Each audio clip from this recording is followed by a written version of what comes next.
Sila nga pala ang mga nagsabing gagapang lang daw si Boss Manny kay Turman at talaga namang mabubugbog ng walang habas at magdidiretso retiro daw kuno pagkatapos ng laban. I'm Thurman, man. You know, Thurman has punching power that will keep Pacquiao honest. Will keep him honest.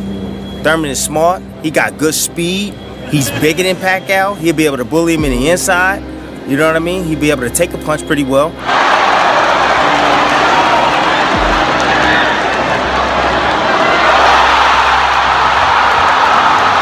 But we all can be wrong. You know what I'm saying? It's what you like, it's what you've envisioned, it's what you see. You know what I mean? I picked Thurman because he was younger, bigger, stronger, bigger puncher. I thought he'd be able to bag up Pacquiao when he did in spots. I thought he'd be able to move and use it and catch Pacquiao coming in, which he didn't. He pulled straight back. He made the mistake over and over again. Mga nang maliit at talaga namang binaypass ang lahat ng mga naabot ng nag-iisang 8th Division World Champion sa buong planeta ng universe. Ngunit sa huli ay sobrang pahiya ang kanilang inabot, lalo na nung interviewin muli sila patungkol sa kanilang naunang prediksyong matatalo lang daw si Boss Manny kay Turman. Mamaya mga kaibigan, tingnan natin kung paanong napahiya ang mga pagmumukha nila sa interview sa mga pangmamaliit nila kay Boss Manny. Kung ating babalikan at pagninilay-nilayin ang naging laban noon ng ating pambansang kamao Manny Pacman Pacquiao kontra sa Unified Welterweight Champion na si Keith One-Time Turman na di umano ay pinaglihi sa steel wool na gawa sa bulbul ng puyat na manananggal na may kagat ng dagang kostang may pneumonia. Noong ika-44 ng Hulyo, taong 1999 ay nauwi ang resulta ng kanilang laban sa isang napaka-kontrobersyal na split decision. Ito dagdag kaalaman lang mga kaibigan, para po sa mga hindi nakakaalam na walang ibang ginawa kundi ang mangialam sa mga taong walang alam kundi ang makialam kung ano nga ba talaga ang ibig sabihin ng isang split decision sa boxing. Ang split decision ay nangyayari kapag sa tatlong hurado ay may isang judge na hindi pumabor doon sa nanalo sa laban, at yun nga po ang mismong nangyari sa naging laban nila Pacman at Turman. Dalawang hurado ang pumabor para kay Boss Manny mga kaibigan, at isang hurado lang naman ang di umano ay bumoto na panalo daw kuno ang bugbog saradong si Keith One-Time Turman na tirador ng dinaing na ostrich, na kung ating izo-zoom in at pagmamasdang maigi mahiya mo galing riot ng mga rugby boy na nagwewelga sa kalsada na ipinaglalabang bigyan daw kuno ang kanilang karapatang magkaroon ng SS, gawing online ng tupad, PhilHealth, Pag-ibig, Calamity Loan, Educational Loan, Retirement Loan at Lifetime Pension para sa mga tambay. Sino kaya yung judges na yon na nagpanalo kay Turman, no? Ang sarap balugbugan ng pisngi at hingutuhan at sabunutan ng bornika. At sa laban ding ito mga kaibigan, kung ating matatandaan, ay muntika na nga pong lumaglag ng tuluyan ang tuka ni Keith One-Time Turman sa kanilang laban matapos itong tamaan ng isang nag-aapoy, lumalagablab at solidong body shot sa round 10.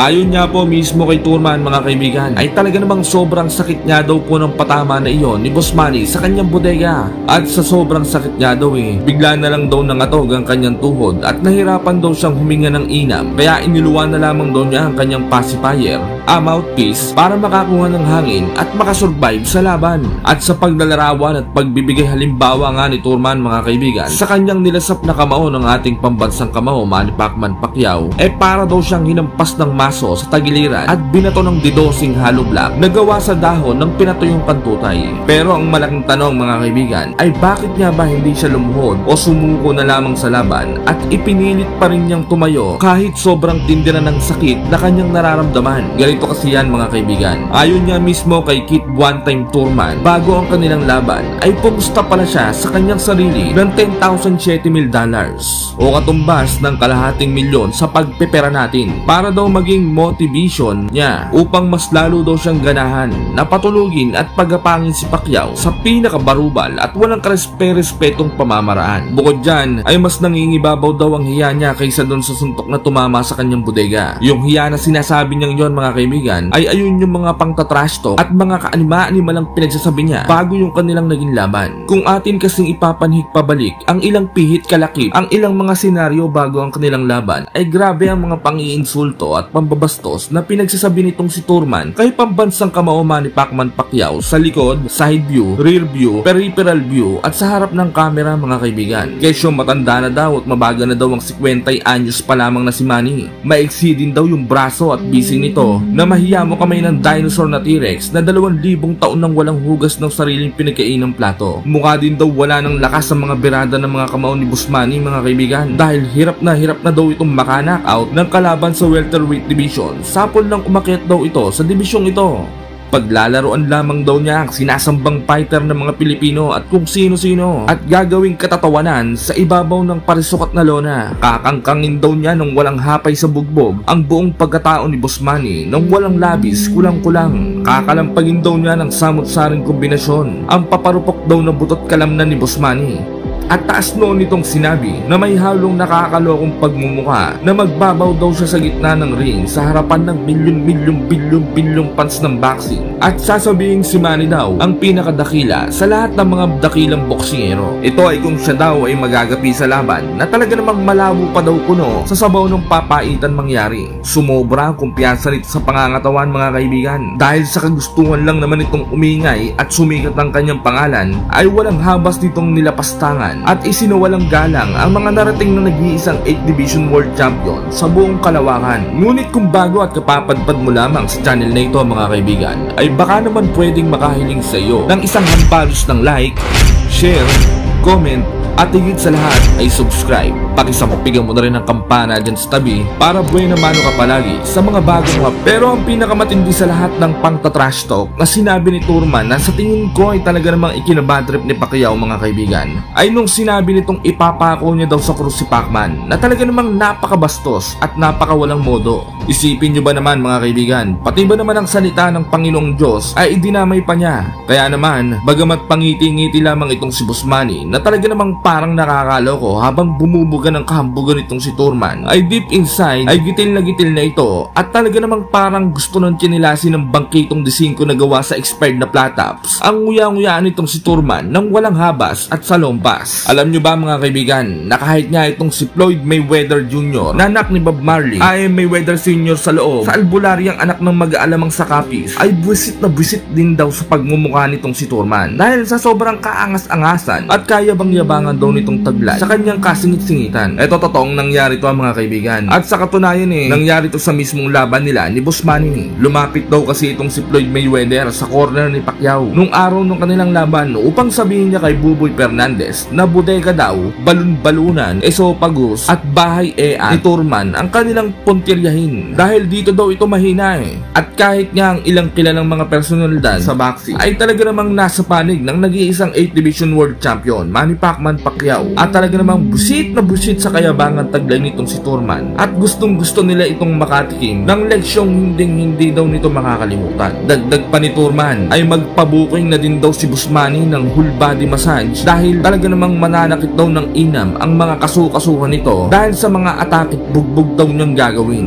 Umorder na rin daw ito sa Lazada o di kaya sa Shopee ng Salompas, Katenko, Vicks Vaporub, Advil Liquid Gel at isang kahong Solmux at Robus 1 week before na kanilang laban. May kartadang 29 na panalo, 22 ay tinapos sa pamamagitan ng baruban na knockout at walang bahid ng anumang klase ng talo. Ang 29 na dekadang taong gulang at tinaguri ang one time ng mga Amerikano na sikit one time Thurman mga kaibigan. Samantalang si Boss Manny naman ay may kartadang 61 panalo, 30 ay tinapos sa pamamagitan ng walang awang knockout, isang draw at 7 talo lamang na may edad namang 50 anyos dekada nung mga panahong ito mga kaibigan. Naikasa ang kanilang laban noong ika-20 ng Hulyo taong 2000 sa MGM Grand Garden Arena sa Las Vegas, Empanada. Sa mismong face-off, napakaangas talaga ng tinaguri ang one time ng mga Amerikano mga kaibigan. Hindi daw niya alam kung magbe-bless o ha-appear daw siya kay Boss Manny dahil ang tanda na daw pala nito sa personal at talaga namang inutos-utosang pang lumapit si Boss Manny sa kanya. Nakakala mo, Boss kilos ng mga busabos kong umaste. Pagpapakita na hindi niya talaga binibigyang galang, respeto at importansya ang pagiging legendary boxer ni Boss Manny Pacman Pacquiao. Kaya naman mga kaibigan, sa puntong ito ay tuluyan ng itinatak ni Boss Manny sa kanyang bigote at kukote na paparusahan niya ang mga kayabangang ipinamalas ng hambog na boksingerong si Keith one-time Thurman sa isang masalimuot at kahindik-hindik na pamamaraan.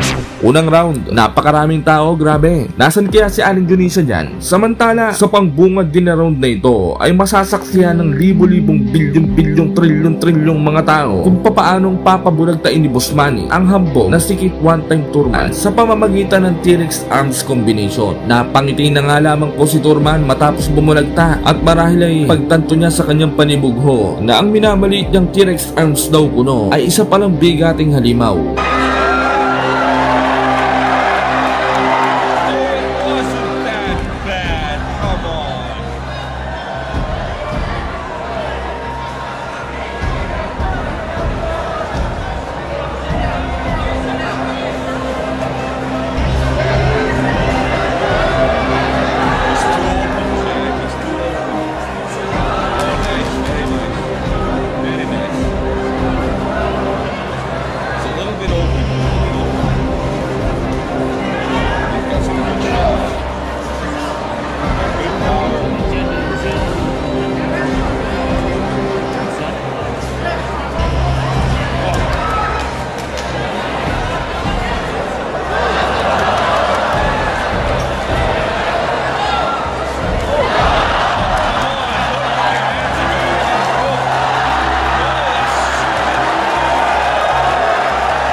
Round 2, nag-iinit na si Boss Manny mga kaibigan. At talaga namang tila nagkabaliktad ang kanilang mga edad sa laban. Si Manny ang nagbukang 29 dekada at si Thurman naman ang nagmistulang 50 dekada. Dahil sa bilis na ipinapamalas ni Boss Manny, para itong pusit na 1,000 ang paa mga kaibigan dahil sa bilis. At talaga namang pinakitaan pa ng Ali Shuffle si Thurman pagtunog ng kampana.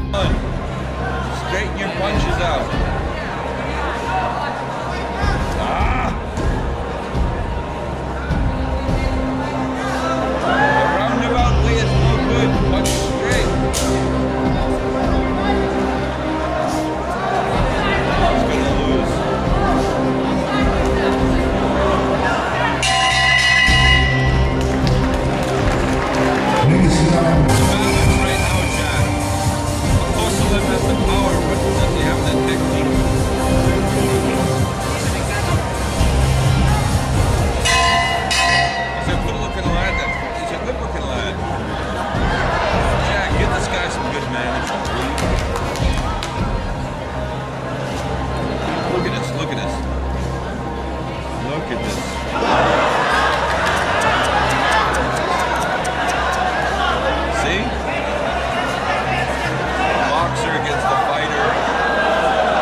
Come on!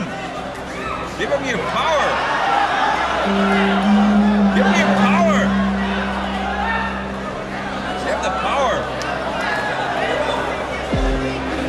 Round 3, tinutubuan na ng mga sis at goiter si Thurman sa mukha. Kung ating pagmamasdang maigi mga kaibigan, at wala pa rin tigil ang walang habas na pambubugbog ni Boss Manny dito kay Thurman. Bagamat nakakasuntok-suntok kahit papano itong si Thurman, ay kitang-kitang wala talaga itong kaya pagdating sa bilisan ng kamao at footwork. Unti-unti na rin itong nabubusog sa mga kamao ni Boss Manny.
Round 4, patindi na ng patindi ang bakbakan mga kaibigan, at makikita rin tumindi ang ebolusyon ng depensa ng ating pambansang kamao Manny Pacman Pacquiao. Hindi makatama ng solid si Thurman para kasi itong suso na taklob ng shell nagawa sa disingkong angle bar Samantala, ginagawa na rin punching mitts ni Boss Manny ang mukha ni Thurman mga kaibigan. Sapul na sapul ito sa mga counter punching.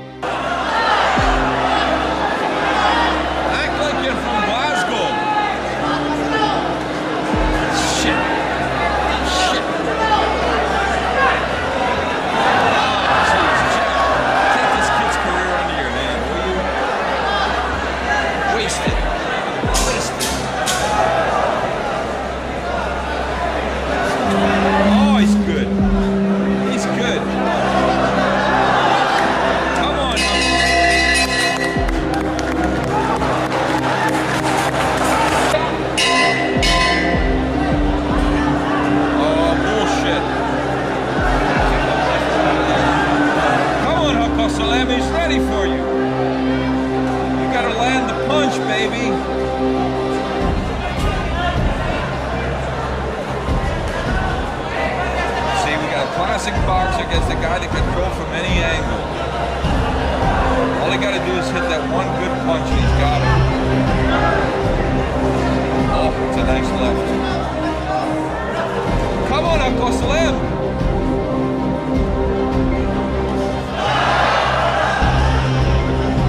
He looks good. Boy, he looks much better than before.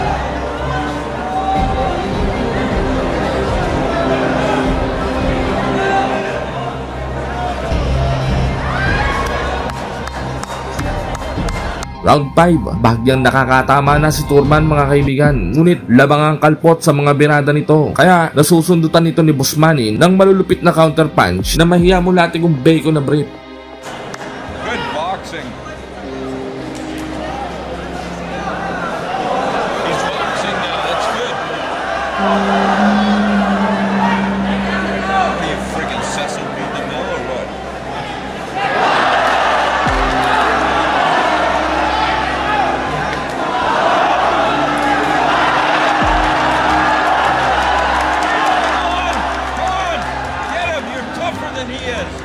You're meaner, you're bigger, you're badder.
Round 6, nakakabawi na ang tinaguriang buwan time ng mga Amerikano mga kaibigan. Subalit, hindi pa rin ito sapat upang matinag si Boss Manny at patuloy pa rin ang magagandang counter punching ito.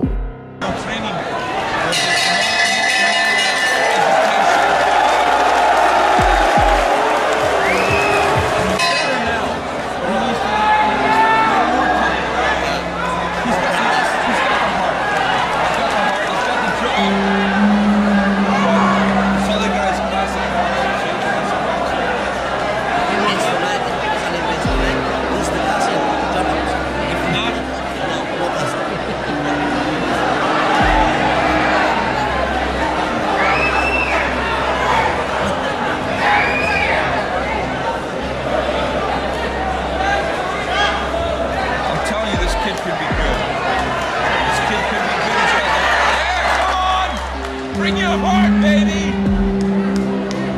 That's it! Punch his friggin' head in! He's a goddamn Canadian! Oh, we got something! We got something! We got a cut!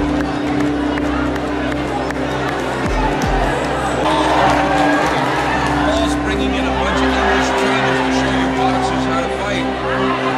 Unless they kick their asses. Round 7, nababawasan na ang gasolina ni Boss Manny mga kaibigan. Kaya bahagyang nakakalamang si Turman sa round na ito. Nakakatama na rin si Turman ng mga power punch. Ngunit hindi pa rin ito sapat upang magapi si Boss Manny.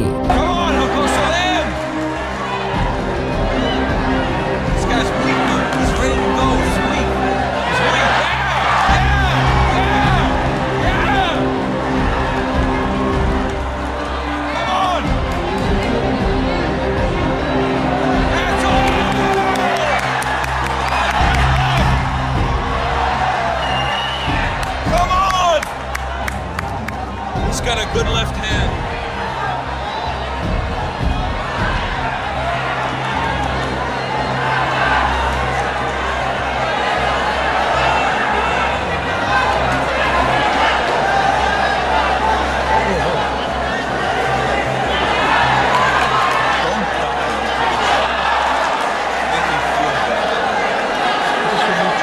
Make me feel like I'm gonna fucking die too. Sorry.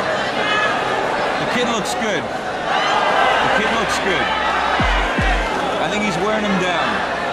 Look at this. Oh, that's nothing. It's nothing. Come on!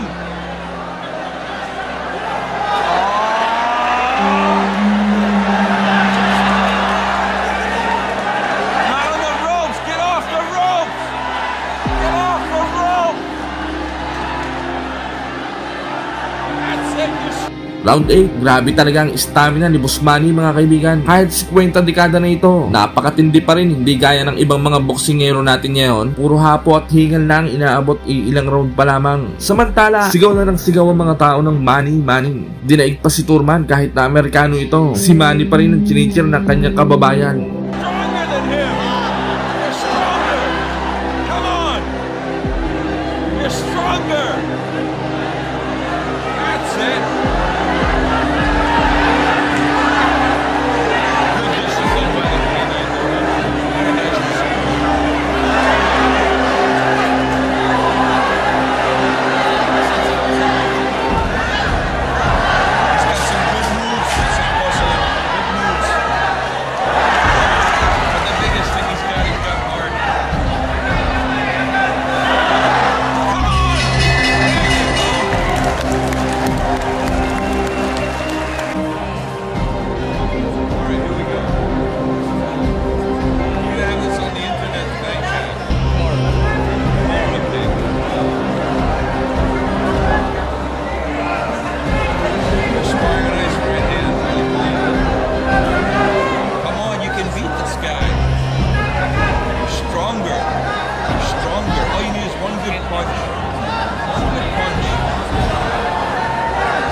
Round 9, agresibo na si Turman mga kaibigan. Pero baliwala pa rin yan kay Boss Manny dahil para itong si Bugs Bunny. Ang galing ng mga footwork parang kang karot at trumpo.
Round 10, dito nagugunang tangin ni Boss Manny ang mundo at si Turman mga kaibigan. Matapos magpakawala si Boss Manny ng lumalagablab na T-Rex arms body shot combination na sa sobrang laksi, mahiya mo hinampas ng dual inverter na refrigerator na 36 months to pay ang bodega ni Turman. Dahilan upang iluwa nito ang kanyang postiso upang makalanghap ito ng ayos ng carbon dioxide at oxygen. Bigyan ng nebulizer yan.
Round 11, niraratrat na niraratrat ni Boss Manny ang large and small intestine ni Turman mga kaibigan. At mahahalatang nababahag na ang buntot nito. Atras na ng atras Kaya naman, mas lalo pa itong pinaghilamos ni Boss Manny ng mga kalyo at kamaong may gloves.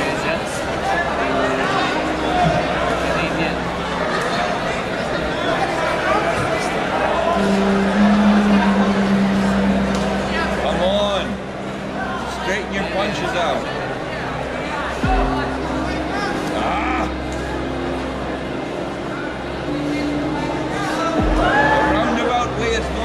Punch straight. It's gonna lose.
Final round. Ang puti na kilikili ng round yan, grabe. Parang porselanang alaga sa perla. Anyway, sa round na ito ay dito na ibubuhos ng dalawang boksingero ang kanilang buong kapangyarihan.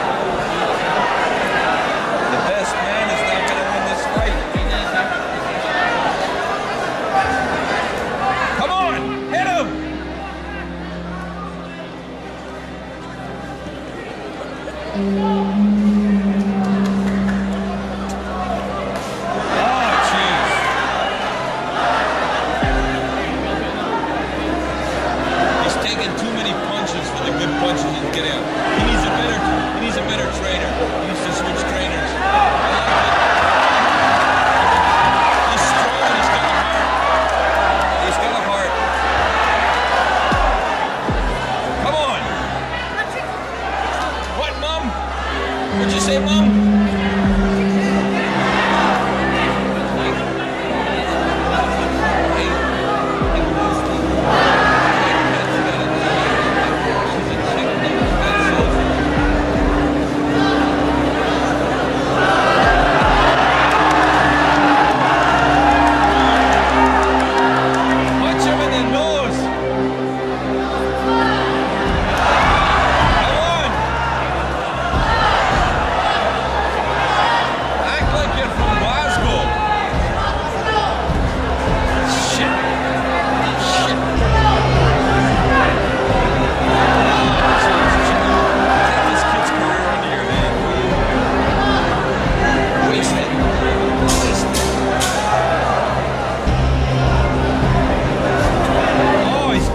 Dito nga po ay itinanghal na panalo si Boss Manny mga kaibigan. Ngunit sa isang malaking controversial na split decision. At napakarami nga po ang talaga namang umalma dahil di umano ay kitang-kita naman daw na majority decision dapat ang naging hatol ng mga hurado sa laban. Samantala, ayon naman sa buwake ng inang kinambyo ng kinabayong tong si Adrian Dakulokoy Broner na dati ng pinagmukbang ni Boss Manny ng mga kamao, eh lutong-luto daw ang laban. Talo daw dapat si Boss Manny at si Thurman daw talaga ang kuno ang panalo. Wala daw kwenta ang mga ginawa ni Boss Manny kumpara sa ginawa ni Thurman mga kaibigan.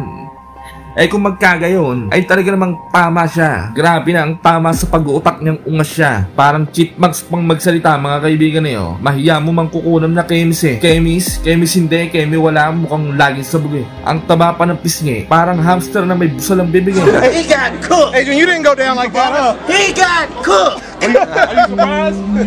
I told everybody he was gonna get cooked.